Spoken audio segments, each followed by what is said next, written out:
어머님, 아버님, 혹시 이런 이야기 들어보셨습니까? 얼마 전 30억짜리 송파 아파트에 사는 분이 갑자기 심근경색으로 쓰러졌는데 당장 수술비 2천만 원이 없어 자식들에게 아쉬운 소리를 했다는 그 이야기 말입니다. 이게 정말 남의 이야기일까요? 지금 당장 선생님의 총 자산이 얼마인지, 이번 달 수입과 지출은 얼마인지, 그래서 통장에 남은 돈이 정확히 얼마인지 1분 안에 바로 대답하실 수 있으신가요? 참 이상하지 않습니까? 이미 수많은 분들이 월 250만 원으로도 마음 편히 살아가고 있는데 왜 수십억 자산가들은 돈 걱정에 밤잠을 설치는 걸까요? 오늘 영상을 놓치시면 평생 모은 그 소중한 재산이 나를 지켜주는 성벽이 아니라 나를 가두는 감옥이 될 수도 있습니다. 서울의 오래된 동네, 아직은 아파트보다 붉은 벽돌집이 더 정겨운 골목 끝자락에 작은 공원이 있었다. 계절이 바뀔 때마다 다른 색의 옷을 갈아입는 늙은 벤치 하나. 그 벤치는 박성실 씨와 김재민 씨의 지정석이었다. 한나란 씨의 같은 동네에서 태어나 같은 초등학교를 졸업하고 서로 다른 인생의 파도를 넘어오다 보니 어느새 머리에 서리가 내린 두 친구였다. 박성실 씨는 평생을 학교 소사로 일하다 정년퇴직했다. 그의 손에는 늘 굳은 살이 박여 있었지만 그가 매일 아침 쓰는 낡은 가죽 수천만큼은 닳고 닳아 반질반질했다. 오늘도 그는 돋보기를 코끝에 걸치고 몽당 연필로 수첩에 무언가를 꼼꼼히 적어내리고 있었다. 9월 12일 시장 콩나물 1,500원, 두부 한 모 1,200원, 손주 과자 3,000원, 총지출 5,700원. 숫자를 적는 그의 얼굴엔 근심 대신 잔잔한 미소가 걸려 있었다. 마치 잘 짜인 악보를 확인하는 지휘자처럼 평온했다. 아이고, 박 과장, 아직도 그런 걸 일일이 다 적나? 자네는 평생을 그렇게 살았어. 그러니 이 모양 이 꼴로 사는 거야. 목소리만 들어도 김재민 씨인 걸 알 수 있었다. 그는 이 동네에서 가장 큰 4층짜리 상가 건물을 가진 자산가였다.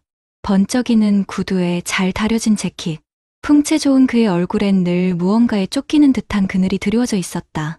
그는 박성실의 옆에 털썩 주저앉으며 넥타이를 조금 풀었다. 이 사람아, 이게 내 인생의 나침반이야. 이게 있어야 내가 어디로 가는지 알 수 있거든.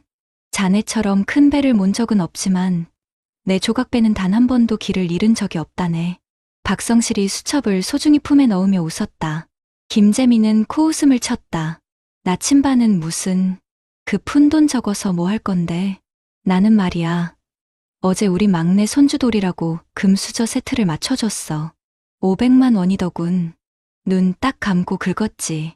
사내 대장부가 돈 1,000만 원에 벌벌 떨어서 쓰나.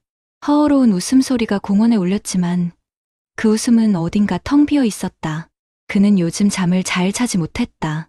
수십억짜리 건물은 그의 자랑이었지만 동시에 그의 목을 조르는 족쇄이기도 했다. 매달 들어오는 월세는 들쭉날쭉했고 세입자들의 불만 전화는 끊이지 않았다. 큰아들은 사업 자금을 대달라 성화였고 시집간 딸은 사위 몰래 생활비를 타갔다. 돈은 분명히 어디선가 들어오고 어디론가 빠져나가는데 정작 그의 손에 쥐어지는 것은 없었다. 마치 밑 빠진 독에 물을 붓는 기분이었다. 박성실은 그런 친구의 속내를 모를 리 없었다. 그는 그저 따뜻한 눈으로 친구를 바라보며 말했다. 재민아, 자네 혹시 3 더하기 5가 뭔지 아나? 뭐? 이 영감탱이가 날 뭘로 보고. 당연히 8이지. 그럼 8 빼기 2는? 6이지. 장난하나 지금. 박성실이 빙그레 웃었다. 보게, 자네는 그렇게 간단한 셈도 잘하면서 왜 자네 인생의 셈은 그렇게 복잡하게 만드나? 나는 매달 연금 180만 원 들어오고 아내가 식당일 도와서 버는 돈 70만 원.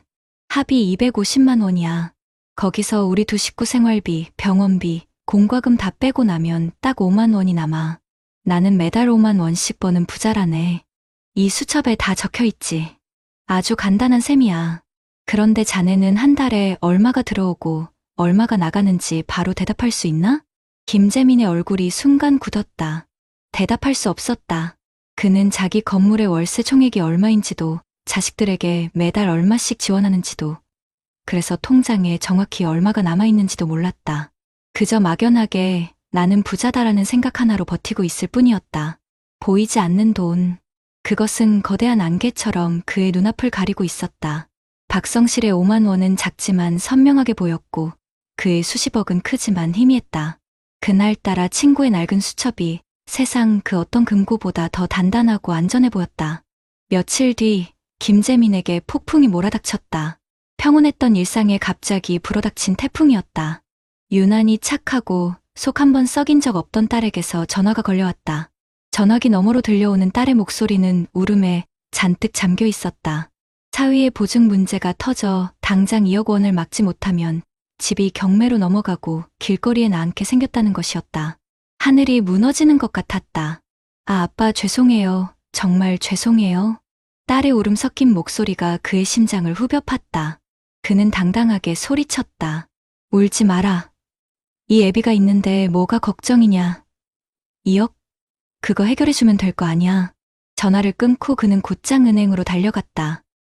자신만만했다. 까짓 2억. 내 건물값이 얼만데. 하지만 은행 창구에서 그는 난생 처음 겪는 굴욕과 절망을 마주해야 했다. 그의 주거래 통장 잔고는 고작 3천만 원 남짓이었다. 월세 수입은 들어오자마자 대출 이자와 자식들 용돈으로 모두 빠져나간 뒤였다. 그는 다른 통장들을 다 뒤져봤지만 상황은 비슷했다. 돈은 흔적도 없이 사라져 있었다. 그는 대출을 신청하려 했다. 하지만 복잡한 세금 문제와 들쭉날쭉한 임대 수입 증명은 그의 발목을 잡았다. 은행원은 서류를 검토하더니 난처한 표정으로 말했다. 회장님, 현재 자산은 많으시지만 당장 현금 유동성이 너무 안 좋으시네요. 추가 대출은 어렵겠습니다. 유동성 위기. 뉴스에서나 보던 단어가 비수가 되어 그의 가슴에 꽂혔다. 수십억 자산가. 동네 사람들의 부러움을 한 몸에 받던 건물주 김재민. 그는 지금 당장 딸의 눈물을 닦아줄 2억 원이 없었다. 돈이 없는 게 아니었다. 돈이 어디에 있는지, 어떻게 꺼내 써야 하는지 전혀 알 수 없는 상태. 그는 거대한 황금 감옥에 갇힌 죄수였다. 발밑에 금은 보화가 가득했지만 정작 목을 축일 물 한 모금이 없는 사막의 나그네였다. 그날 밤, 그는 잠을 이루지 못했다. 식은땀이 등을 적셨고 심장이 미친 듯이 뛰었다. 공황 발작이었다. 평생 돈을 벌기 위해 앞만 보고 달려왔는데 정작 그 돈이 자신을 지켜주지 못한다는 사실이 그를 미치게 했다. 그는 어둠 속에서 아내 몰래 눈물을 훔쳤다. 평생 남에게 아쉬운 소리 한 번 안 하고 살았던 그였다. 그런데 이제 누구에게 손을 벌려야 한단 말인가. 아들에게? 사위사업 자금을 대주느라 이미 허리가 휜 아들이었다. 자존심이 허락하지 않았다. 결국 그의 발길이 향한 곳은 박성실의 작은 빌라였다. 초인종을 누르기까지 그는 수십 번을 망설였다. 문이 열리고 익숙한 친구의 얼굴이 나타났다. 박성실은 말없이 그를 안으로 들였다.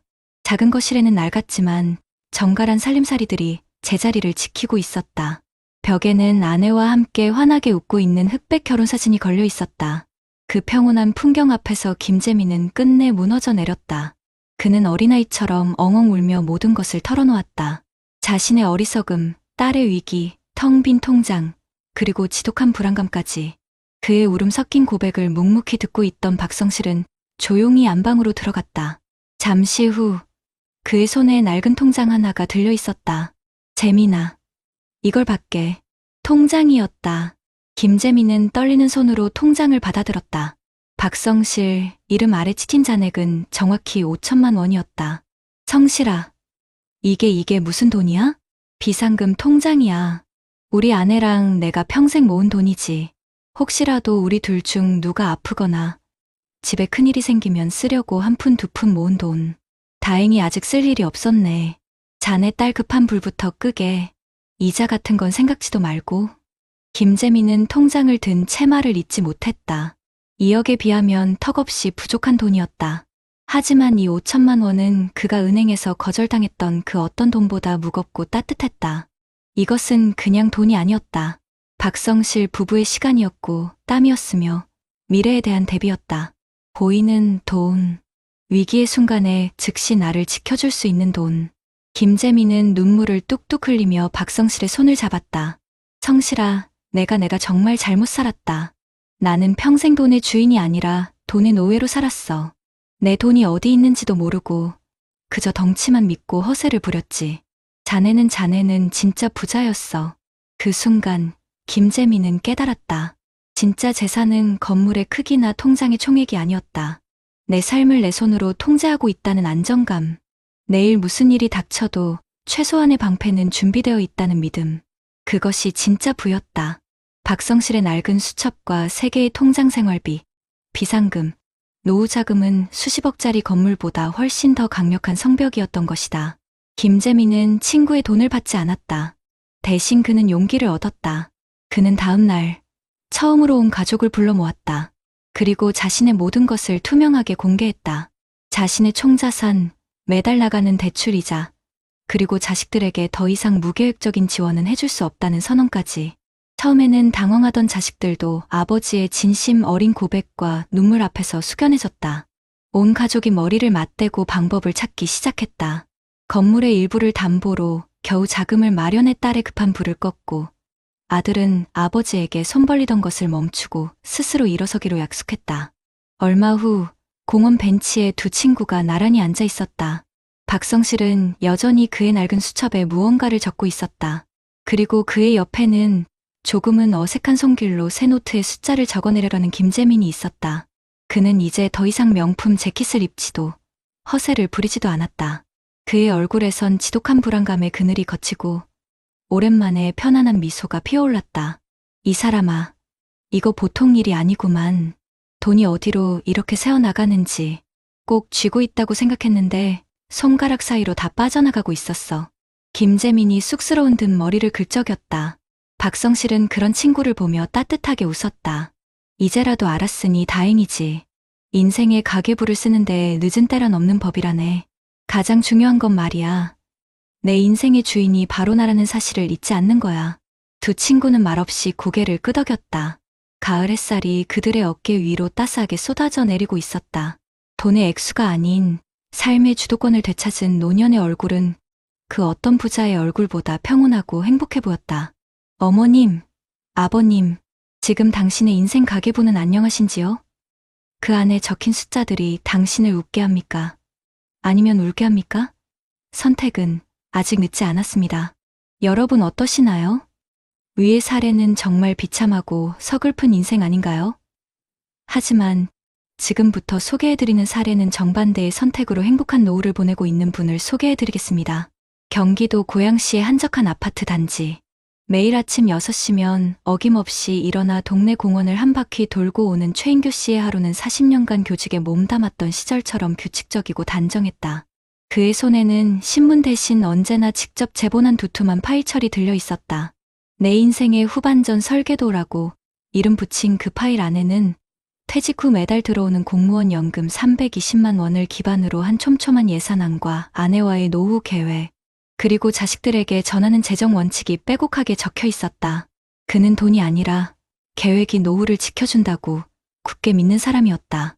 그 믿음이 시험대에 오른 것은 벚꽃이 흩날리던 작년 봄이었다. 대기업을 잘 다니다가 돌연 사표를 던진 아들 민준이 야심찬 얼굴로 그를 찾아왔다.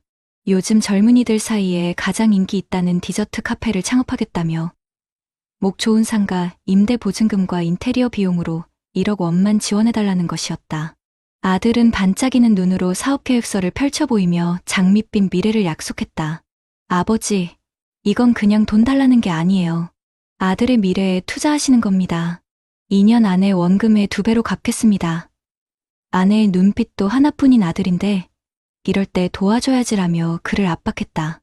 집안의 모든 공기가 그의 결심만을 기다리는 듯 무겁게 내려앉았다.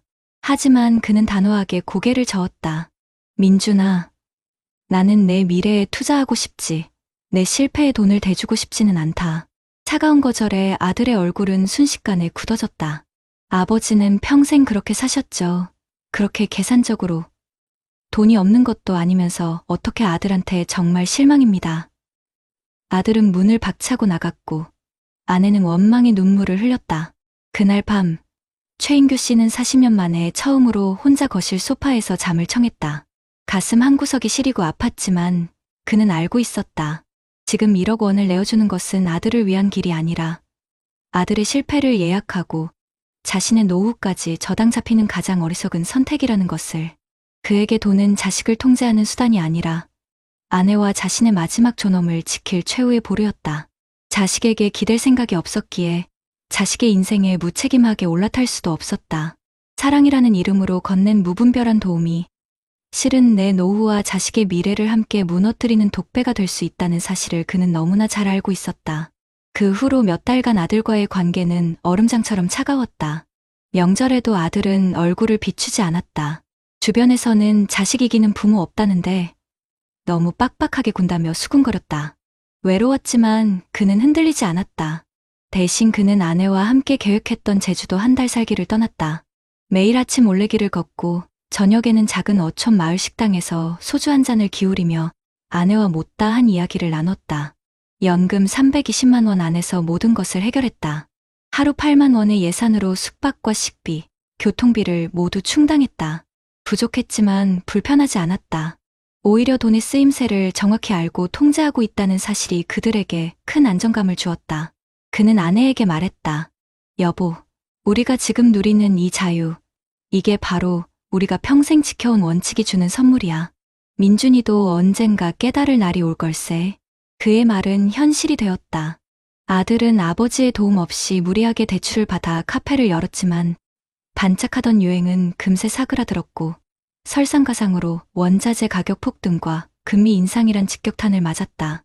개업 1년도 채 되지 않아 아들의 사업은 빚더미에 올라앉았다. 모든 것을 잃고 나서야 아들은 헬쑥한 얼굴로 아버지를 찾아왔다. 그는 돈을 빌리러 온 것이 아니었다. 엉망이 된 자신의 인생을 어떻게 다시 시작해야 할지 물으러 온 것이었다.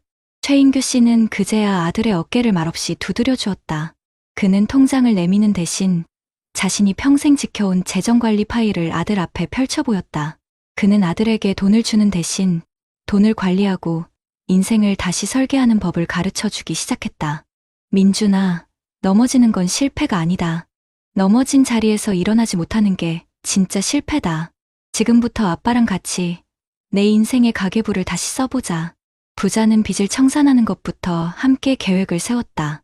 아들은 작은 물류센터에서 아르바이트를 시작했고 매달 버는 돈의 70%를 빚 갚는 데 썼다. 아버지는 아들이 스스로 일어서는 과정을 묵묵히 지켜보며 응원했다. 1년 뒤 가을 단풍이 곱게 물든 어느 주말 오후 최인규 씨 부부의 아파트에 오랜만에 웃음꽃이 피었다. 아들 내외가 손주를 데리고 찾아온 것이다. 아들은 더 이상 화려한 사업가를 꿈꾸지 않았다.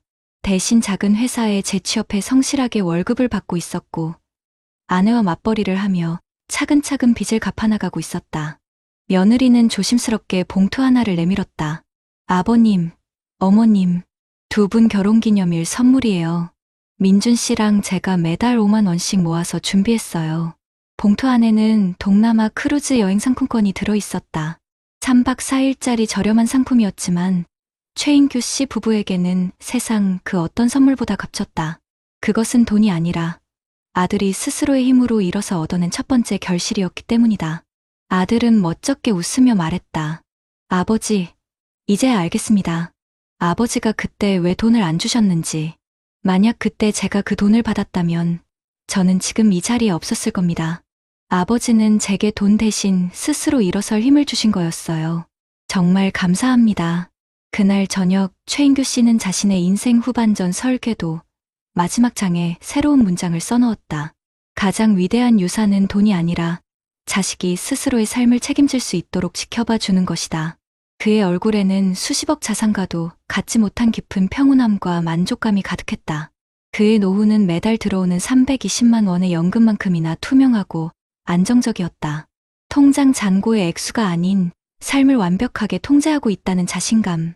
그것이 바로 최인규 씨가 평생을 걸쳐 이룩한 진짜 재산이었다.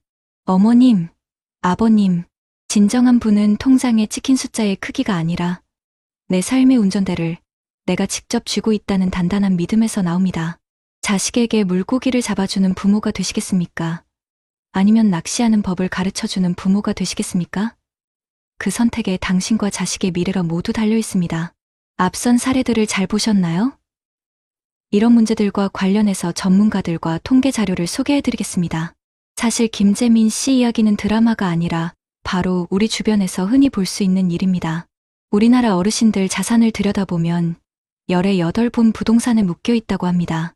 세계적으로 봐도 이런 나라는 드물다고 해요. 남들이 보기엔 수십억 자산가인데 정작 내 손에 쥔 돈은 없어서 전전긍긍하는 분들이 너무나 많다는 뜻입니다. 전문가들은 이걸 황금 감옥에 갇힌 거라고 표현하더군요. 번쩍번쩍 빛나는 감옥이지만 그 안에서는 옴짝달싹할 수가 없는 겁니다. 상가에서 월세가 따박따박 들어오는 것 같아도 세금 내고 대출 이자 갚고 또 자식들이 손 벌리면 쥐어주다 보면 통장을 그냥 스쳐 지나가는 돈이 되어버리는 거죠. 그러다 갑자기 자녀 결혼이나 사업 자금처럼 목돈 들어갈 일이 생기거나 몸이라도 아파서 병원 신세를 지게 되면 그야말로 눈앞이 캄캄해지는 겁니다. 김재민 씨가 갑자기 숨을 못 쉬고 쓰러졌던 게 단순히 돈이 없어서였을까요? 아닙니다. 평생 내 것이라고 믿었던 재산에 대한 통제력을 완전히 잃어버렸다는 그 극한의 공포와 불안감 때문이었습니다. 반면에 박성실 씨나 최인규 씨의 삶을 한번 보시죠. 이분들 한 달 수입이 김재민 씨 자산에 비하면 정말 보잘것없어 보일 수 있습니다. 하지만 이분들에게는 김재민 씨에게 없던 아주 중요한 두 가지가 있었습니다. 바로 매달 얼마가 들어올지 정확히 예측할 수 있는 돈과 그 돈을 어떻게 쓸지에 대한 자기만의 원칙이었습니다. 전문가들이 말하길 노부부가 그래도 남들처럼 살려면 한 달에 300만 원 가까이, 정말 아끼고 아껴도 200만 원은 넘게 있어야 한다고들 합니다. 이분들은 딱 그 안에서 살아가고 계신 겁니다. 그러니 계획을 세울 수가 있는 거죠. 박성실 씨가 매일 저녁 가계부를 쓰는 거, 최인규 씨가 인생 후반전 계획표를 짜는 거, 이게 그냥 돈 아끼려고 하는 행동이 아닙니다. 내 돈이 어디로 가는지 내 눈으로 똑똑히 보고 혹시 모를 상황에 대비하면서 내 삶의 주도권을 절대 놓치지 않겠다는 의지의 표현인 겁니다. 그래서 전문가들이 하나같이 입을 모아 말합니다. 노후에는 재산이 총 얼마냐 보다 매달 내 통장에 얼마가 꼬박꼬박 들어오느냐가 100배, 1000배 더 중요하다고 말이죠. 예측할 수 있고 내가 마음대로 쓸 수 있는 돈, 그게 바로 노년의 불안감을 잠재우는 가장 확실한 약입니다. 그리고 이번 사례에서 우리가 절대 놓치지 말아야 할 가장 무서운 문제가 바로 다 큰 자식 문제입니다. 김재민 씨가 그 큰 위기에 빠진 결정적인 이유가 무엇이었습니까? 바로 딸에게 무계획적으로 돈을 내줬기 때문입니다. 반대로 최인규 씨는 어떻게 자신의 노후를 지켜냈습니까? 아들의 사업 자금 부탁을 단칼에 거절했기 때문입니다. 이게 바로 현실입니다. 요즘 허리가 휘는 부모님들 보면 위로는 연로하신 부모님 모시고 아래로는 다 큰 자식들까지 챙기느라 버는 돈의 상당 부분을 쓴다고 합니다. 캥거루족이라는 말이 괜히 나온 게 아닙니다. 예전에는 자식이 최고의 노후보험이라고 했지만 죄송하지만 이제 그 시대는 끝났습니다. 이제는 자식이 내 노후를 망가뜨리는 가장 큰 위험이 될 수도 있다는 걸 냉정하게 받아들여야 합니다. 최인규 씨가 아들에게 돈 대신 돈 관리하는 법을 알려주겠다고 한 것이 정말 현명한 판단입니다. 자식에게 물고기를 그냥 잡아주면 당장은 편하겠지만 부모가 평생 잡아줄 수는 없는 노릇입니다. 낚시하는 법을 가르쳐야 자식도 독립해서 제 인생을 살아갈 수 있는 겁니다. 명심하십시오. 어머님, 아버님, 부모의 노후가 안정되는 것, 그것이야말로 자식에게 물려줄 수 있는 최고의 재산입니다. 무책임한 지원은 결국 부모와 자식 모두를 실패의 구렁텅이로 함께 밀어넣는 독이 든 술잔과 같습니다. 결국 오늘 우리가 나눈 이야기의 결론은 명확합니다. 진짜 노후의 부자는 부동산이 몇 채인지, 통장에 돈이 얼마나 쌓여 있는지로 결정되는 게 아닙니다. 첫째, 연금처럼 매달 예측 가능한 돈의 흐름을 만들고, 둘째, 가계부든 뭐든 내 돈이 어디로 새는지 철저하게 통제하며, 셋째, 다 큰 자식에게는 무한정 지갑을 열어주는 대신 명확한 선을 긋는 것. 이렇게 내 삶의 주도권을 잃지 않는 분이야말로 진짜 부자라고 할 수 있습니다. 아직 늦지 않았습니다. 지금이라도 내 자산을 점검하고 현금 흐름을 만들어 평온한 노후를 준비하셔야 합니다. 그렇다면 앞선 사례들을 해결할 수 있는 방법은 무엇이 있을까요? 사실 너무 막막하게 생각하실 필요가 없습니다. 이미 우리 대한민국 정부와 여러 지방자치단체에서 우리 아버님, 어머님들을 위해 현실적인 방법들을 꼼꼼하게 마련해두고 있거든요. 첫 번째는 바로 황금 감옥에 갇힌 내 집을 평생 월급으로 바꾸는 주택연금 제도입니다. 앞서 보신 김재민 씨처럼 분명히 몇십억대 자산가인데도 당장 쓸 돈이 없어서 불안에 떠는 분들이 정말 많습니다. 우리나라 자산가들의 특징이 재산의 대부분이 부동산, 특히 지금 살고 있는 집 한 채에 묶여 있다는 점인데요. 이걸 해결하기 위해 나라가 보증을 서주는 아주 강력한 제도가 바로 주택연금, 다른 말로는 영무기지론이라고도 합니다. 어떤 제도인지 쉽게 설명해 드릴게요. 부부 두 분 중에 한 분이라도 만 55세가 넘으셨고 가지고 계신 집의 공시가격이 12억 원을 넘지 않는다면 신청하실 수 있습니다. 내가 평생을 바쳐 일군 이 집에 계속 살면서 이 집을 담보로 나라에서 매달 꼬박꼬박 연금을 받는 개념입니다. 집을 팔거나 자식들에게 손 벌리지 않고도 안정적인 현금 흐름을 만들어낼 수 있는 가장 확실하고 현실적인 방법인 셈이죠. 만약 김재민 씨가 이 주택연금에 가입했다면 어땠을까요? 아마 무리하게 상가 건물을 팔려고 내놓거나 자존심 상하게 은행을 돌아다니며 대출을 알아보는 대신 지금 살고 있는 집을 통해서 바로 필요한 돈을 마련하고 딸의 문제도 해결했을 겁니다. 무엇보다 중요한 건 매달 통장에 따박따박 찍히는 연금이 주는 안정감입니다. 내 돈이 어디에 묶여 있는지 몰라 불안에 떠는 삶이 아니라 매달 얼마가 들어올지 정확히 예측할 수 있으니 얼마나 마음이 편안하겠습니까?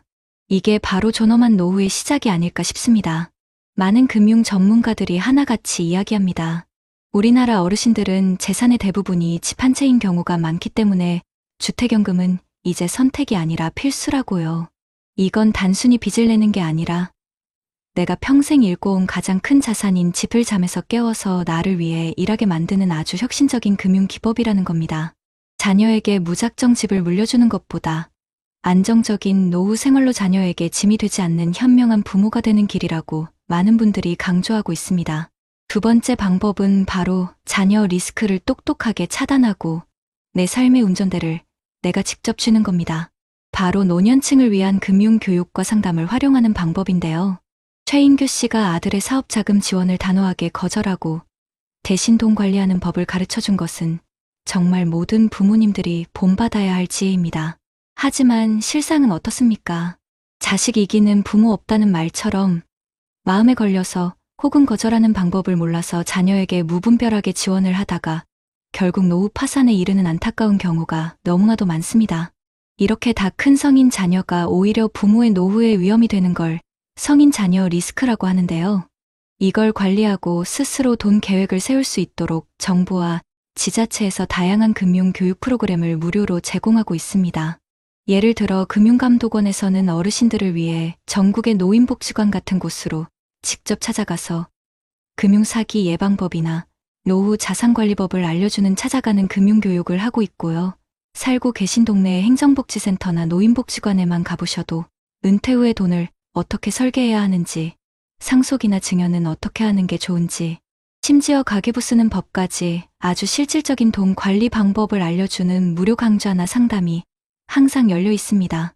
이런 교육들이 최인규 씨가 스스로 만들었던 인생 후반전 설계도를 전문가의 도움을 받아서 훨씬 더 체계적이고 튼튼하게 만들 수 있도록 도와주는 겁니다. 내 재산이 정확히 얼마나 있고 매달 들어오고 나가는 돈의 흐름을 파악하게 되니까 자녀를 도와줄 때도 명확한 원칙을 세울 수 있게 되죠.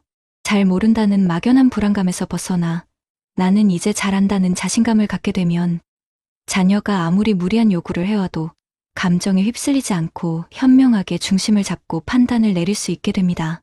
재무 설계 전문가들은 노후 준비의 진짜 시작은 통장 잔고를 확인하는 게 아니라 돈에 대한 나만의 원칙과 철학을 세우는 것이라고 말합니다. 정부와 지자체에서 제공하는 이런 금융교육들은 단순히 지식을 알려주는 걸 넘어서 부모가 자녀에게 더 이상 경제적인 지원은 어렵다고 건강하게 선을 긋고 자녀 또한 그 말을 존중하고 받아들여서 진짜 독립을 할 수 있게 돕는 가족 재정 독립의 촉매제 역할을 한다는 겁니다. 진정한 자식 사랑은 내 노후 자금을 털어서 자녀의 밑빠진 독에 물을 붓는 게 아니라 자녀가 각자의 삶을 스스로 책임질 수 있도록 독립시키는 것 아니겠습니까? 결국 오늘 말씀드린 이 두 가지 주택연금과 금융교육은 나라에서 우리 아버님, 어머님들이 부동산이라는 자산의 착시에서 벗어나 안정적인 현금 흐름을 만들고 자녀 리스크로부터 스스로를 지키면서 현명한 재정 계획을 세울 수 있도록 마련해둔 든든한 안전장치입니다. 이런 제도들을 적극적으로 알아보고 활용하는 것, 그것이야말로 내 인생의 가계부와 내 삶의 주도권을 되찾아오는 가장 확실한 첫걸음이 될 것입니다.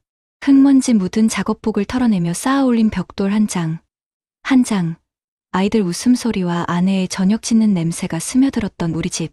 세월은 흘러 아이들은 제 갈 길을 찾아 펄을 날아갔고 덩그러니 남은 집은 나의 지나온 시간을 말없이 품고 있네. 이제 이 고마운 집이 내 청춘의 땀으로 지켜온 이 울타리가 나의 남은 날들을 위한 가장 따뜻하고 든든한 벗이 되어준다 하네. 오늘 우리는 너무나 다른 두 분의 아버지 이야기를 만났습니다. 평생을 바쳐 이룬 수십억 자산이라는 빛나는 이름 뒤에서 당장 쓸 돈이 없어 딸의 문제 하나 해결해주지 못할까봐 밤잠을 설치며 불안에 떨었던 김재민 아버님. 그리고 자식에게 무작정 돈을 내어주는 대신 스스로 인생의 운전대를 굳건히 잡고 돈에 대한 원칙과 지혜를 가르쳐주며 모두의 행복을 지켜낸 최인규 아버님. 두 분의 모습은 어쩌면 오늘을 살아가는 우리 아버님, 어머님들의 마음속에 공존하는 두 개의 자화상일지도 모릅니다. 자식을 위해서라면 무엇이든 해주고 싶은 마음과 이제는 오롯이 나 자신의 삶을 지켜내고 싶다는 마음 사이에서의 깊은 고뇌 말입니다. 많은 분들이 평생 자식들 입에 맛있는 것 하나 더 넣어주고 좋은 옷 한 벌 더 입히기 위해 당신의 모든 것을 희생하며 살아오셨습니다. 그렇게 일궈낸 집 한 채는 단순한 재산이 아니라 내 젊음과 맞바꾼 훈장이자 내 삶의 역사 그 자체일 것입니다. 하지만 이제 우리는 스스로에게 물어야 합니다. 그 훈장이 내 남은 인생의 발목을 잡는 무거운 족쇄가 되어서는 안 되지 않겠습니까? 오늘 우리가 이야기 나눈 주택연금은 그저 나라에서 돈을 빌리는 차가운 제도가 아닙니다. 그것은 평생 나와 내 가족을 지켜준 고마운 집에게 이제는 나를 위해 일해달라고 따뜻하게 말을 건네는 일입니다. 내 청춘의 땀방울이 스며있는 그 집에서 여생을 편안히 보내면서 매달 꼬박꼬박 내 통장에 찍히는 월급으로 자식들 앞에서도 친구들 앞에서도 당당하게 밥 한 번 살 수 있는 여유와 존엄을 되찾는 일입니다. 또한 다 큰 자녀에게 재산을 물려주는 것만이 부모의 마지막 사랑이라고 생각하는 분들이 많습니다. 하지만 진정한 사랑은 무엇일까요? 내가 없으면 어떡하나 하는 걱정에 끈을 놓지 못하고 자녀의 인생에 계속해서 내 돈과 내 삶을 쏟아붓는 것일까요? 아니면 내가 없어도 단단하게 제 삶을 책임질 수 있도록 홀로 설 힘을 길러주는 것일까요? 정부와 지자체에서 마련한 수많은 금융교육들은 바로 이 건강한 거리두기와 현명한 독립을 도와주는 지혜의 나침반입니다. 더 이상 자식의 돈 문제에 함께 흔들리지 않고 내 삶의 중심을 단단히 잡을 수 있도록, 그래서 결국 자녀들이 부모에게 기댈 생각을 버리고 진정한 어른으로 거듭날 수 있도록 돕는 가장 현실적인 방법입니다. 우리 아버님, 어머님, 이제는 괜찮습니다. 평생을 애쓰셨으니 이제는 조금 이기적이셔도 괜찮습니다. 자식에게 모든 것을 내어주고 텅 빈 곳간을 보며 한숨 짓는 부모가 아니라 내 삶이 풍요롭고 행복해서 그 온기를 자녀들에게 나누어주는 부모가 되어주십시오. 눈물 젖은 빵을 건네는 희생이 아니라 따뜻하고 풍성한 밥상 앞에서 함께 웃을 수 있는 행복을 선택하십시오. 나라가 마련한 든든한 제도의 손을 잡고 내 인생의 가계부를, 내 삶의 주도권을 다시 찾아오시길 간절히 바랍니다. 당신의 남은 인생은 누군가의 아버지, 어머니로서의 삶이 아닌 세상에서 가장 귀한 당신, 바로 나 자신을 위한 찬란한 시간이 되어야만 합니다. 이제 세상에서 가장 위대한 나를 위한 진짜 인생 후반전을 시작하실 시간입니다. 요즘 여러분 뉴스를 보며 이런 생각 해보신 적 없으신가요? 내 노후를 믿고 맡긴 주식 정말 안전할까? 최근 서울에 한 60대 남성이 있었습니다. 퇴직금 8천만 원을 안정적인 배당 ETF라며 투자했지만 불과 6개월 만에 원금의 절반이 사라졌습니다. 더 끔찍한 건 이분만의 일이 아니라는 겁니다. 요즘 50대, 60대 사이에서 주식으로 연금 만들기가 유행처럼 번지고 있죠. 삼성전자, 테슬라, AI, 양자 컴퓨터 관련 주까지 다들 한 번쯤 들어보셨을 겁니다. 하지만 여러분, 이 열풍의 뒤에는 냉혹한 현실이 있습니다. 국민연금으로는 한 달 생활비도 안 되고 금리는 물가를 못 따라가니까 결국 다들 마지막 희망을 주식에 걸고 있는 겁니다. 그런데 혹시 아시나요? 60대 이상 투자자의 40%가 최근 1년간 실제 손실을 봤다는 사실을 지금도 수많은 분들이 이대로 괜찮을까 하는 불안감 속에 잠을 이루지 못하고 있습니다. 당신의 노후를 지켜줄 거라 믿었던 그 주식, 정말 당신 편일까요?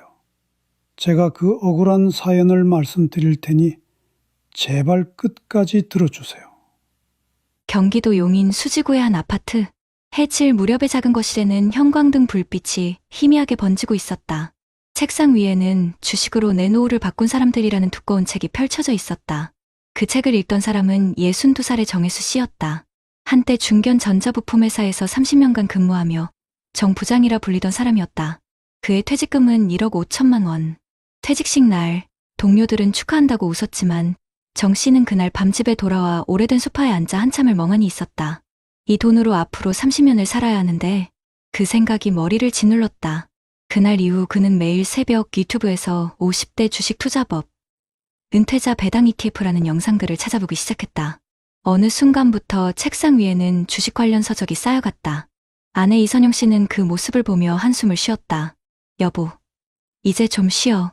젊을 때도 밤새 회사 일만 하더니 퇴직하고도 또 이러면 어떡해. 이제부터가 시작이야. 회사는 끝났지만 인생은 아직 안 끝났잖아. 정 씨는 그렇게 스스로를 다독였다. 그는 국민연금으로 한 달 80만 원 정도를 받을 예정이었지만 월세관리비 보험료를 빼면 남는 게 없었다. 은행이자는 물가를 못 따라가는데 가만히 있으면 노후는 망한다는 말이 머릿속에서 떠나지 않았다. 그의 첫 투자 종목은 삼성전자였다. 이 회사는 나라가 망하지 않는 이상 절대 안 망한다는 믿음이었다. 하지만 며칠 뒤 그는 유튜브에서 테슬라 2배 ETF 광고를 봤다.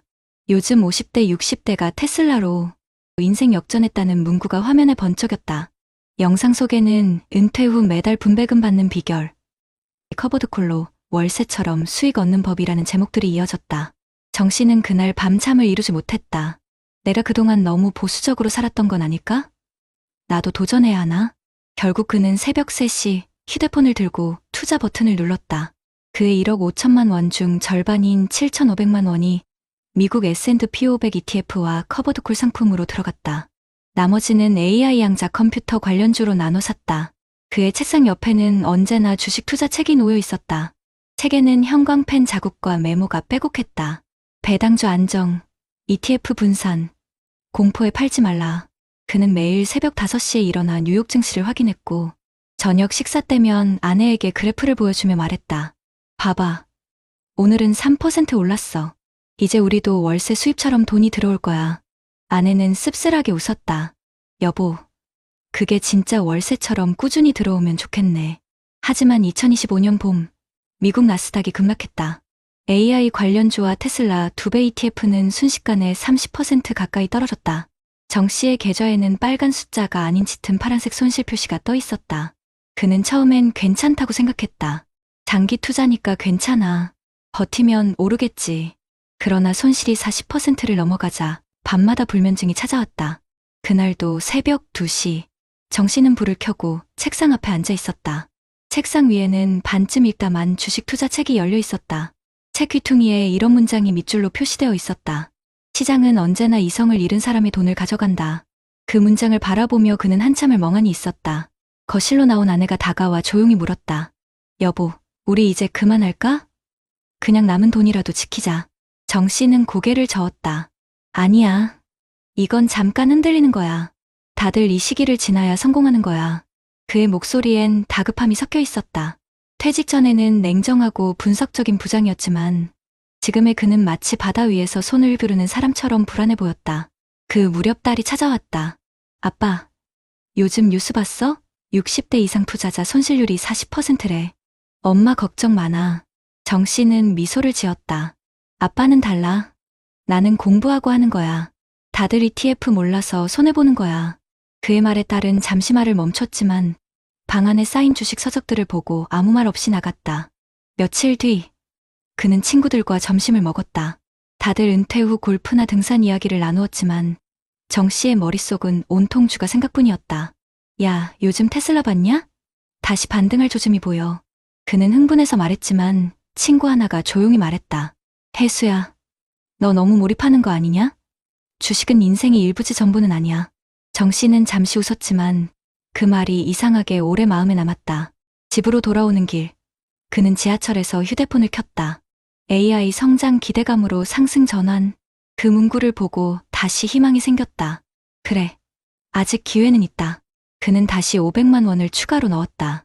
그날 밤, 책상 위 주식 투자책 위에 커피 자국이 번져 있었다. 그 자국이 마치 미래를 예고하는 얼룩처럼 보였다. 2025년 여름, 무더운 날씨에 에어컨도 켜지 않은 채 정이 쑤시는 거실 한가운데 앉아 있었다. 휴대폰 화면엔 또다시 하락 중인 주가 그래프가 떠 있었다. 빨간색 대신 온통 푸른색, 마이너스 48%. 그의 손끝은 떨렸고 이마엔 식은땀이 맺혔다. 이럴 리가 없어, 이번에는 반드시 오른다 했는데 그가 믿었던 커버드콜 ETF는 연일 배당금이 줄었고 AI 관련주는 급락했다. 배당만 받아도 산다던 유튜브 멘토들의 말은 이제 사라지고 없었다. 정 씨의 투자 계좌에는 7,500만 원이던 돈이 4천만 원도 안 남았다. 그제야 아내의 말이 떠올랐다. 이제 그만하자. 남은 돈이라도 지키자. 하지만 이미 늦었다. 그는 손절하지 못했다. 이렇게 팔면 진짜 끝이야. 아직은 버텨야 해. 스스로에게 그렇게 말했지만 가슴 한켠이 텅 비어갔다. 며칠 후, 정 씨는 모처럼 친구 박노철 씨를 만났다. 그는 예전 회사 동기였다. 퇴직금 대부분을 채권형 펀드와 예금으로 나눠 넣고 작은 식당을 운영하며 조용히 살고 있었다. 노철 씨는 정 씨의 표정을 보더니 금세 눈치를 챘다. 혜수야, 요즘 힘들지? 아니야. 괜찮아. 잠깐 흔들린 거야. 하지만 그 말 끝이 떨렸다. 나는 내가 너무 몰입할까 걱정돼. 돈보다 중요한 건 마음이잖아. 지금 그 마음이 무너지고 있는 거야.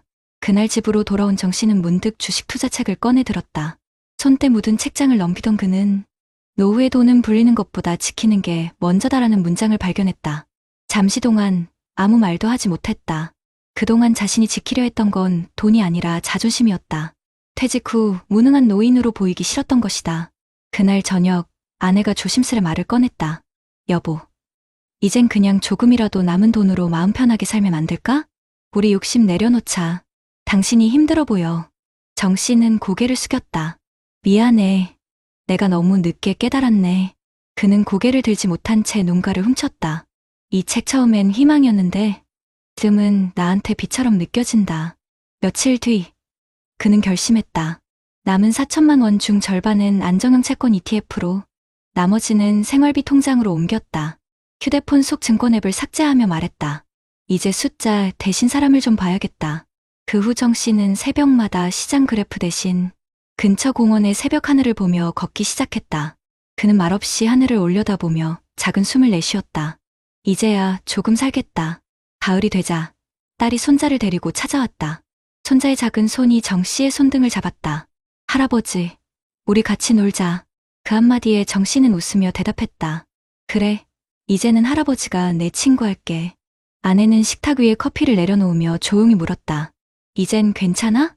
정 씨는 잠시 창밖을 바라보다 말했다. 응, 괜찮아. 이제 돈으로 미래를 증명하려는 건 그만하려고. 그 말은 마치 지난 세월을 정리하는 한마디 같았다. 그는 더 이상 증시 뉴스에 매달리지 않았다. 대신 퇴직 후 처음으로 지역복지관의 시니어 투자 교육반에 등록했다. 이번엔 돈을 벌기 위해서가 아니라 다른 어르신들에게 내가 겪은 실수를 나누기 위해서였다. 강의 첫날, 그는 칠판에 이렇게 적었다. 투자는 인생의 일부입니다.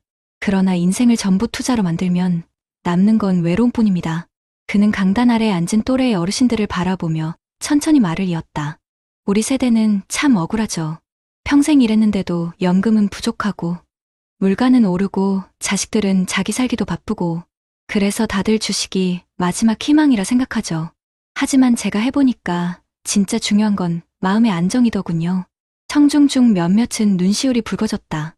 정 씨는 미소를 지으며 마지막 말을 덧붙였다. 우리가 지켜야 할 건 돈이 아니라 돈을 벌던 그 시절의 존엄함과 따뜻한 관계예요. 그날 강의가 끝난 뒤 한 어르신이 다가왔다. 정 선생님, 저도 삼성전자 믿고 전 재산 넣었다가 반토막 났어요. 그래도 선생님 얘기 들으니 조금 위로가 됩니다. 정 씨는 고개를 끄덕이며 손을 꼭 잡았다. 괜찮아요. 우리 아직 늦지 않았어요. 이제는 돈 대신 사람을 키울 때니까요. 그날 밤 집으로 돌아온 정 씨는 오랜만에 그 주식 투자 책을 서랍에 넣으며 조용히 중얼거렸다. 이제 됐다. 그래도 이 책 덕분에 내 인생의 마지막 교훈은 배웠네. 그는 불을 끄고 창문을 열었다. 바깥 공기가 선선하게 들어왔다. 주식 차트 대신 별빛이 그의 방 안으로 비쳤다. 그리고 처음으로 마음이 잔잔했다. 여러분, 어떠신가요? 정혜수 씨의 이야기는 먼 얘기 같지만 지금 우리 세대가 마주한 현실입니다. 노후를 지키려던 주식이 오히려 마음을 무너뜨리지 않게 이제는 숫자보다 삶의 온도를 지켜야 할 때입니다. 여러분 어떠시나요? 위의 사례는 정말 비참하고 서글픈 인생 아닌가요? 하지만 지금부터 소개해드리는 사례는 정반대의 선택으로 행복한 노후를 보내고 있는 한 사람의 이야기입니다. 서울 강동구 천호동의 오래된 아파트. 그곳 10층 작은 거실 창가에는 늘 햇살이 잘 들어온다. 그 창가에 앉아 매일 아침 신문을 펼치는 사람. 65세의 한성우 씨. 그는 30년간 서울시청 공무원으로 근무하다 2020년에 정년퇴직했다. 퇴직 당시 한 씨의 연금은 매달 240만 원. 그는 퇴직금 대신 평생 근무 덕분에 받을 수 있는 안정적인 연금을 내 노후의 기둥이라 불렀다. 주변 친구들이 주식과 코인에 뛰어들 때 그는 한동안 고민했다. 성우야, 너도 이제 손 놓으면 안 돼. 연금만으로는 안 돼. 요즘 60대 다 테슬라 산다더라. AI ETF 이런 거 들어가면 매달 배당 나온대. 퇴직식 날, 오랜 동료가 건넨 말이었다. 한 씨는 그날 밤 거실 창가에서 혼자 앉아 있었다. 손에는 오래된 노트를 들고 그 위에 이렇게 적었다. 내 노후는 수익이 아니라 안정으로 지킨다. 그는 젊은 시절부터 숫자보단 원칙을 지켜온 사람이었다. 가계부를 매일 썼고 급여가 들어오면 무조건 20%는 저축했다. 가족과 외식 한 번을 해도 오늘은 이 금액까지만 하며 계산하던 그 습관은 은퇴 후에도 변하지 않았다. 퇴직 후 그는 친구들과 다르게 행동했다. 은행에서 권유하는 고위험 투자 상품을 거절하고 대신 국민연금, 공무원연금, 퇴직연금을 한눈에 관리할 수 있는 통합연금 포털을 통해 자산 흐름을 정리했다. 그리고 남는 돈으로는 배당주 ETF를 공부하기 시작했다. 그는 투자책을 사지 않았다. 대신 매일 아침 신문 경제면을 스크랩했다. 아내 이영숙 씨는 처음엔 의아했다.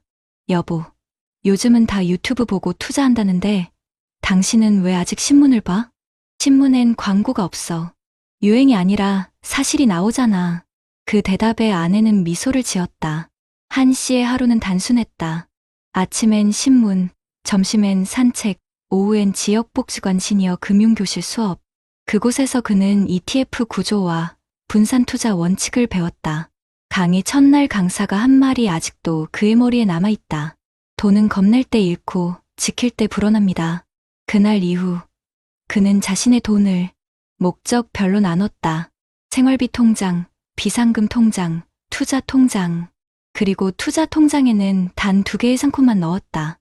하나는 KODEX, 미국 배당 ETF, 다른 하나는 TIGR 국채 ETF였다. 처음엔 친구들이 비웃었다. 야, 그런 거 넣어서 언제 돈 벌래? 지금은 AI 시대야. 테슬라 2배 ETF 몰라? 그거 요즘 60대 사이에서 인기야. 그 말에 한 씨는 조용히 웃으며 대답했다. 나는 인생을 2배로 걸 만큼 여유가 없어.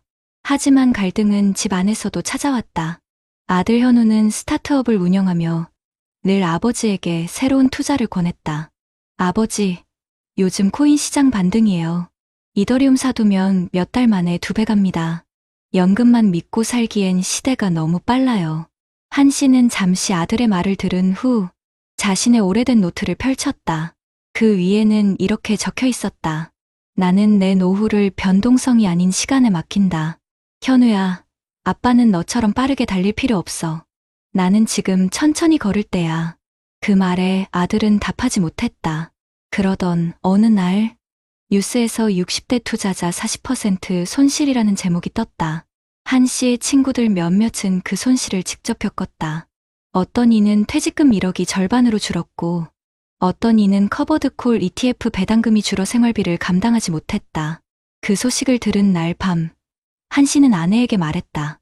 여보, 오늘 뉴스 봤어? 다들 고생하네. 그러게, 당신처럼 천천히 한 사람은 거의 없대. 아니야. 나는 그냥 운이 좋았던 거야. 욕심이 없었던 게 다행이지. 그 말은 겸손처럼 들렸지만 사실은 오랜 시간의 절제가 만든 결과였다. 퇴직 5년이 지난 지금 그의 계좌엔 여전히 원금이 그대로 있고 매달 25만 원의 배당이 꾸준히 들어온다.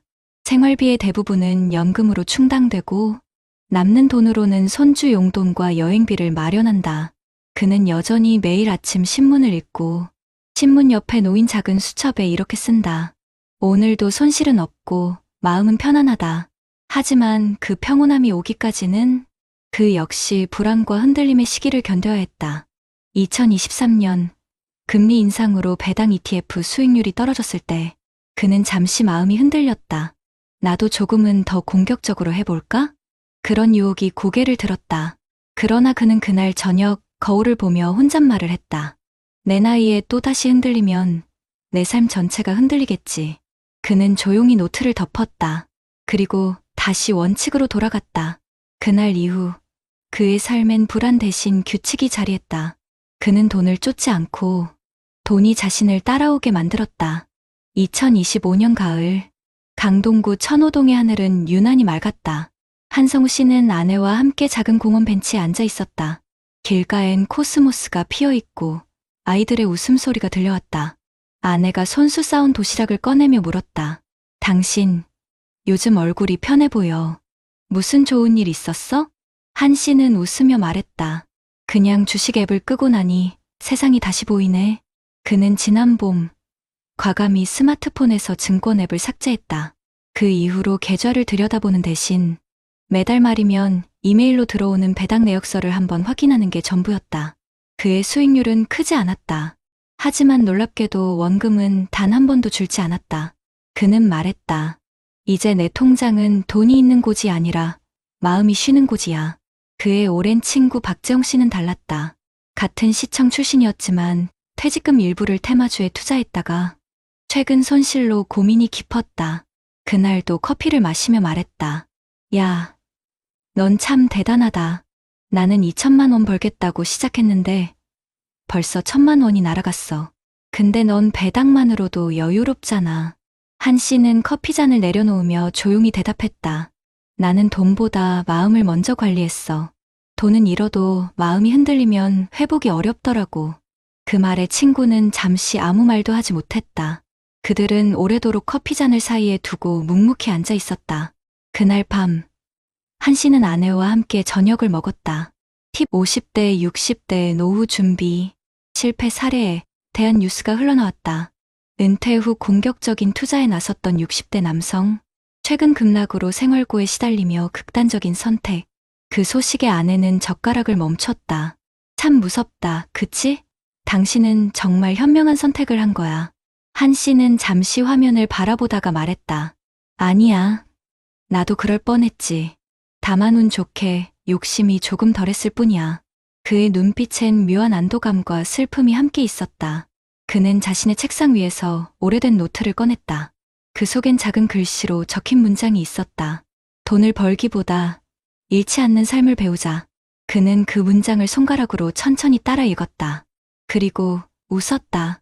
퇴직한 지 5년이 지난 지금 한성우 씨의 하루는 느리지만 단단했다.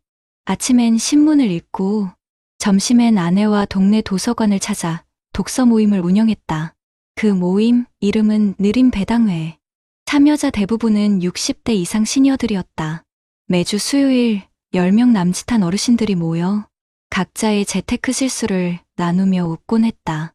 한 씨는 늘 같은 자리에 앉아 이렇게 말했다. 우리는 모두 부자가 될 순 없지만 마음이 편한 부자는 될 수 있습니다. 모임이 끝나면 그는 커피를 한 잔 내려 참석자들에게 나눠줬다. 누군가는 이 커피가 제일 부자 냄새나요라며 웃었다. 그 말에 한 씨도 함께 웃었다. 며칠 후 아들이 오랜만에 집을 찾았다. 현우는 결혼을 앞두고 있었다. 아버지, 저 이번에 집 계약했어요. 적금이랑 코인 조금 정리했죠. 예전엔 그게 전부인 줄 알았는데 이제 좀 알겠어요. 돈보다 중요한 건 시간을 지키는 거네요. 그 말에 한 씨는 고개를 끄덕이며 말했다. 그래, 그걸 이제 안 게 어디냐? 아빠도 그거 깨닫는데 60년 걸렸어.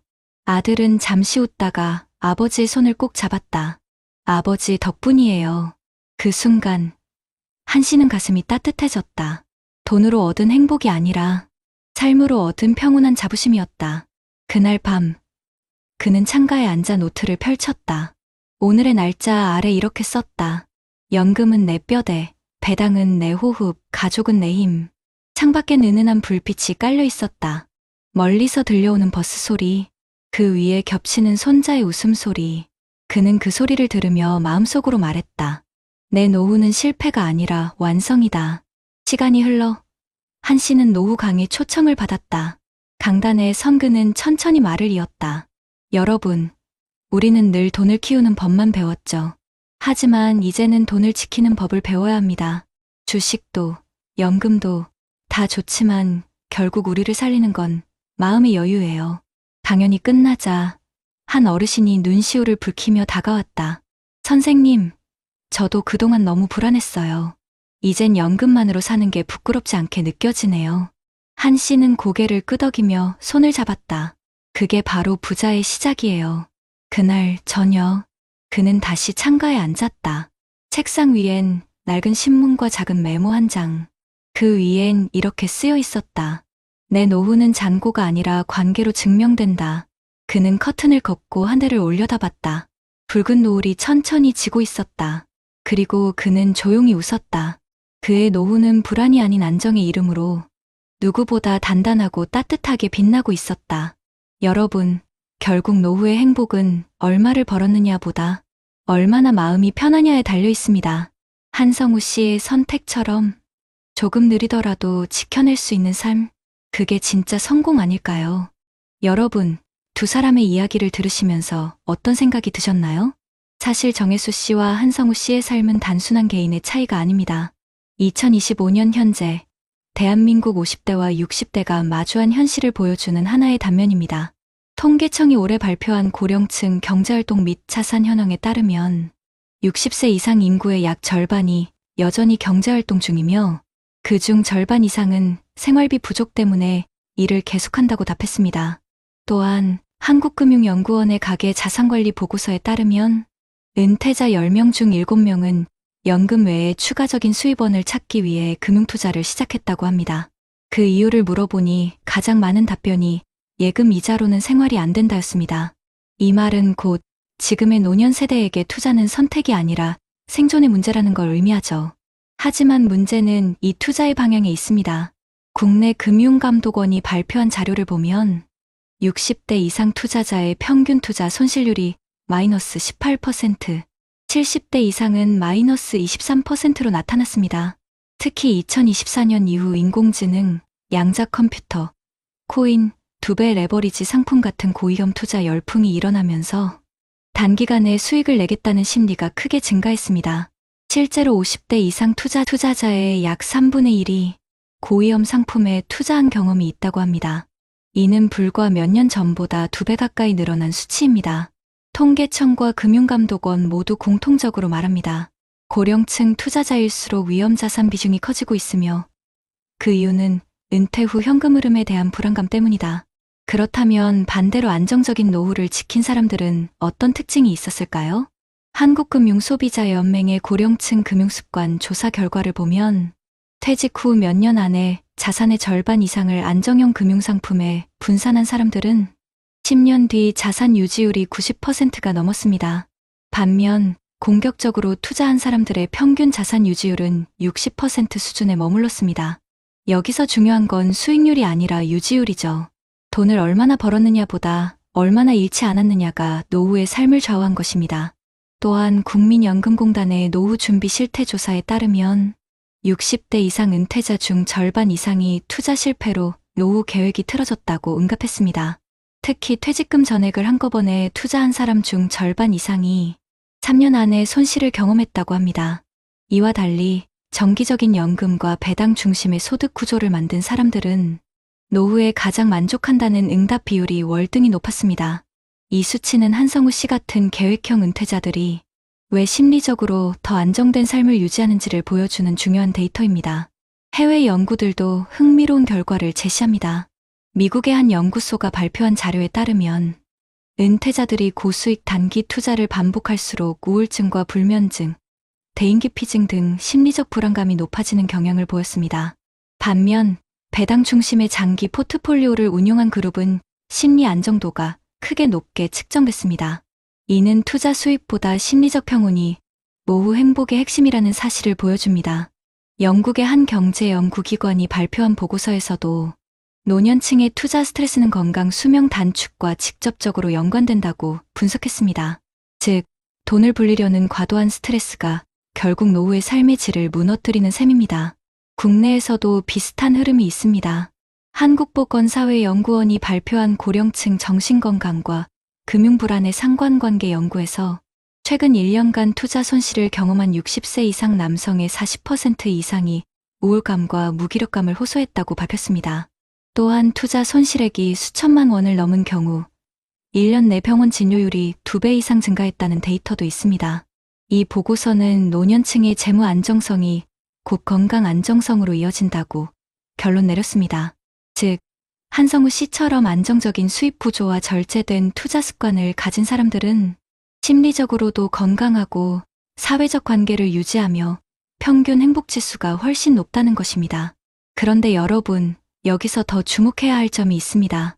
2025년 현재 대한민국은 경제협력개발기구 국가 중 노인 빈곤율 1위, 그리고 노인 자살률 또한 매우 높은 수준이라는 뼈아픈 현실을 안고 있습니다. 한국의 노후 문제는 단순히 돈이 부족한 세대가 아니라 돈을 잃을까 두려워 투자에 몰리는 세대라는 점에서 더 심각하죠. 한국금융연구원의 보고서는 이렇게 요약합니다. 고령층의 금융 문제는 소득의 부족보다 금융 지식과 정보 비대칭에서 비롯된다. 즉, 정혜수 씨처럼 불안감에 밀려 유행하는 상품에 투자하는 사람들은 정보를 정확히 알지 못한 채 시장의 파도에 흔들리게 되고, 반대로 한성우 씨처럼 시간을 두고 공부하며 자신의 위험 감내 수준을 명확히 알고 투자한 사람들은 그 불안에서 벗어날 수 있다는 것입니다. 한 가지 더 흥미로운 점은 한국금융소비자보호원의 조사에서 은퇴 후 투자 손실을 경험한 사람 중 대부분이 투자 당시 상담을 받지 않았다는 결과가 나왔다는 겁니다. 즉, 전문가 조언 없이 지인의 추천이나 인터넷 영상만 보고 투자한 경우가 대부분이었습니다. 반면 금융교육을 받은 경험이 있는 사람들의 평균 수익률은 훨씬 높았고 손실률은 절반 이하로 줄었습니다. 이 통계는 결국 노후를 지키는 첫걸음이 투자가 아니라 이해와 학습이라는 사실을 다시 한번 보여줍니다. 정리하자면 한국의 50대와 60대는 이제 단순한 투자 세대가 아니라 노후 생존형 투자 세대로 변했습니다. 그러나 이 불안 속에서도 누군가는 망하고 누군가는 지킵니다. 그 차이는 얼마나 버텼느냐가 아니라 얼마나 공부하고 대비했느냐에서 갈립니다. 결국 진짜 승자는 주식으로 부자가 된 사람이 아니라 노후에도 마음을 잃지 않은 사람이었습니다. 여러분, 우리가 지금까지 봐온 이야기 속 정혜수 씨와 한성우 씨의 삶은 결국 선택의 차이였습니다. 누군가는 불안과 욕심에 밀려 퇴직금을 시장의 파도에 던졌고, 누군가는 조금 느리더라도 원칙과 계획으로 마음의 평화를 지켰죠. 그렇다면 우리 같은 50대, 60대, 혹은 이제 막 은퇴를 앞둔 분들은 지금 무엇을 준비해야 할까요?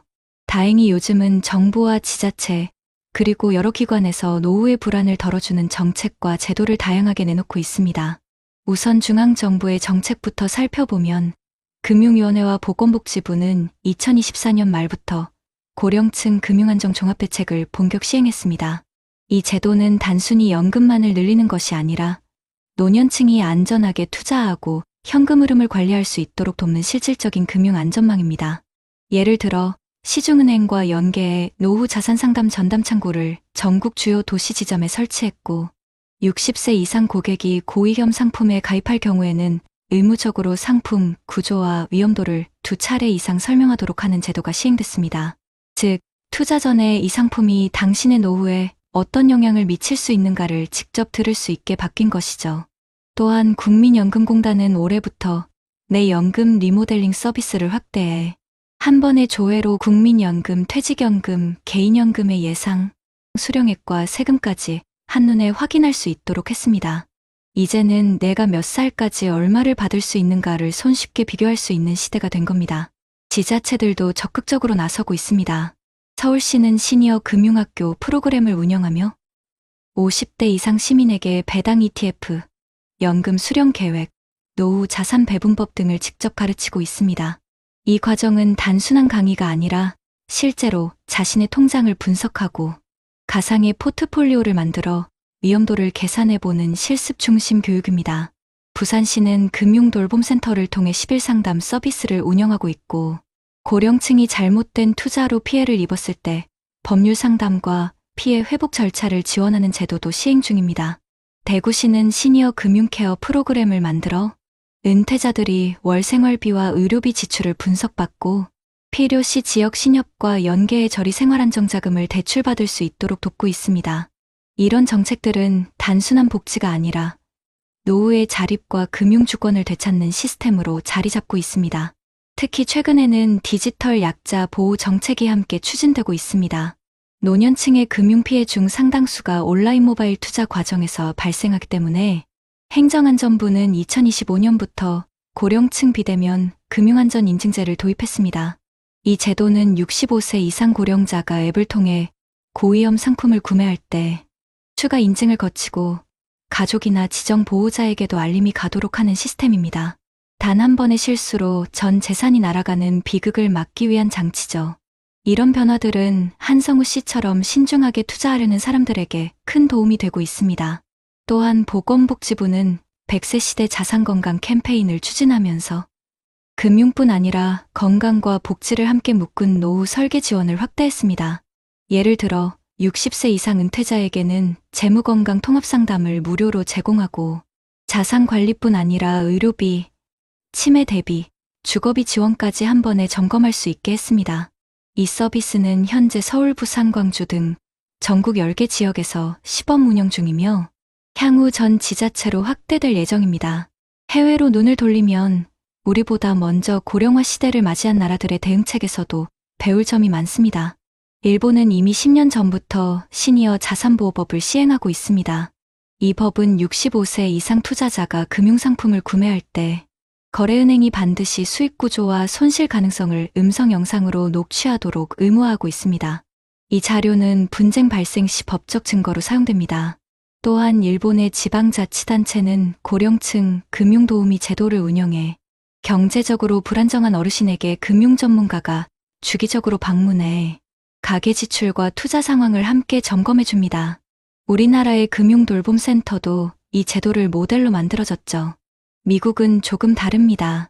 고령층의 무분별한 투자와 사기 피해를 막기 위해 시니어 투자자 보호법을 통해 금융기관이 이상 거래를 감지할 경우 자동으로 거래를 일시 중단하고 보호자나 당국에 즉시 알리도록 되어 있습니다. 이 제도는 실제로 수많은 고령층 피해를 막아내며 효과를 인정받았습니다.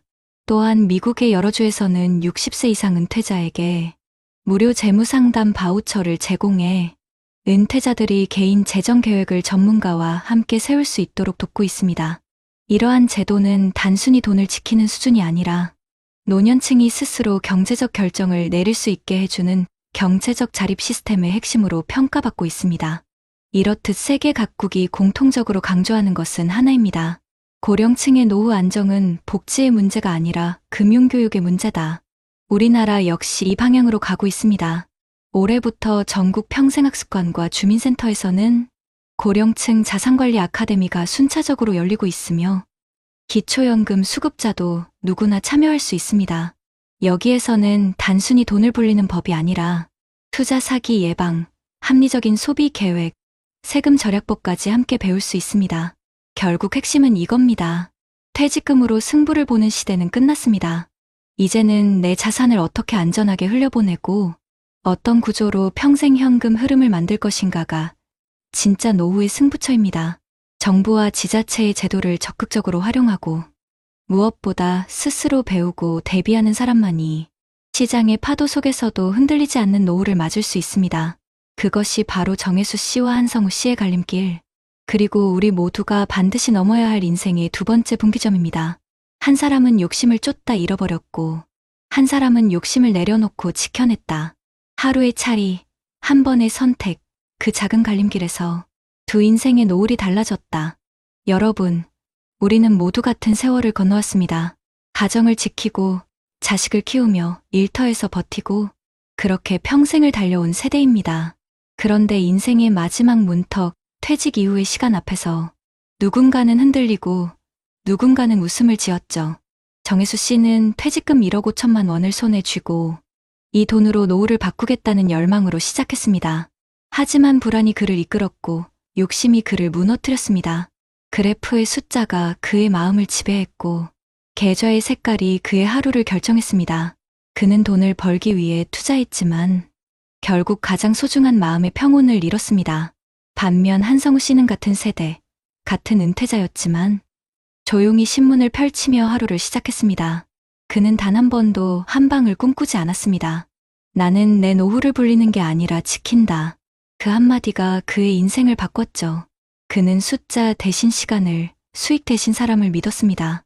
그 결과 그의 계좌엔 큰 수익이 없었지만 그의 얼굴엔 잔잔한 미소가 남았습니다.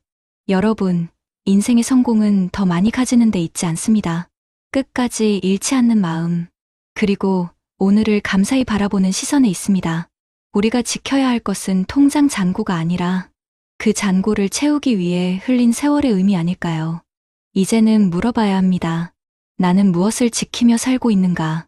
우리는 자식에게 좋은 집을 물려주는 부모가 아니라 삶의 지혜를 물려주는 어른이 되어야 합니다. 노후의 성공은 돈이 아니라 평온한 마음의 구조를 세우는 일입니다. 정부의 제도와 지자체의 도움도 있지만 그보다 더 큰 힘은 우리 스스로의 선택에 있습니다. 불안할 때 멈추는 용기, 모르겠을 때 배우는 겸손, 그리고 욕심 대신 나눔을 택하는 마음. 그 세 가지가 여러분의 노후를 가장 단단하게 지켜줄 겁니다. 정혜수 씨의 방 안에는 아직도 낡은 주식책이 남아있고 한성우 씨의 거실에는 신문과 손자의 웃음이 있습니다. 한 사람은 과거를 붙잡았고 다른 한 사람은 오늘을 품었습니다. 그리고 그 차이는 행복이라는 이름으로 갈렸습니다. 이제 우리의 세대가 만들어야 할 노후는 더 이상 숫자와 경쟁의 시대가 아닙니다. 우리가 진짜 바꿔야 할 건 마음의 온도입니다. 불안 대신 평안으로, 조급함 대신 여유로, 비교 대신 감사로 하루를 채워보세요. 여러분, 부디 기억하셨으면 합니다. 돈은 잃어도 다시 벌 수 있지만 마음이 무너지면 인생이 무너집니다. 그리고 그 마음을 다시 세우는 건 사람입니다. 함께 웃고 함께 걱정해주는 가족, 친구, 이웃이 곧 여러분의 가장 든든한 연금이 될 것입니다. 이제는 우리 모두가 그 길을 걸었으면 좋겠습니다. 누구보다 열심히 살아온 세대, 이제는 벌기보다 누리기를 배워야 할 때입니다. 내일의 불안보다 오늘의 햇살을 바라보며 마지막까지 따뜻한 사람으로 기억되는 삶, 그게 진짜 성공한 노후 아닐까요? 이 영상을 보고 계신 여러분, 혹시 지금 마음 한켠이 흔들리고 계신다면 잠시 멈춰서 하늘을 한번 올려다보세요. 오늘도 여러분의 삶은 여전히 빛나고 있습니다. 돈이 아니라 당신이 살아온 시간 자체가 재산입니다. 그러니 이제는 이렇게 말했으면 좋겠습니다. 나는 돈으로 인생을 바꾸려 하지 않는다. 내 인생으로 돈의 의미를 바꿀 것이다. 그 말이 곧 우리 세대가 남길 마지막 자존심이자 가장 아름다운 퇴직금이 될 겁니다.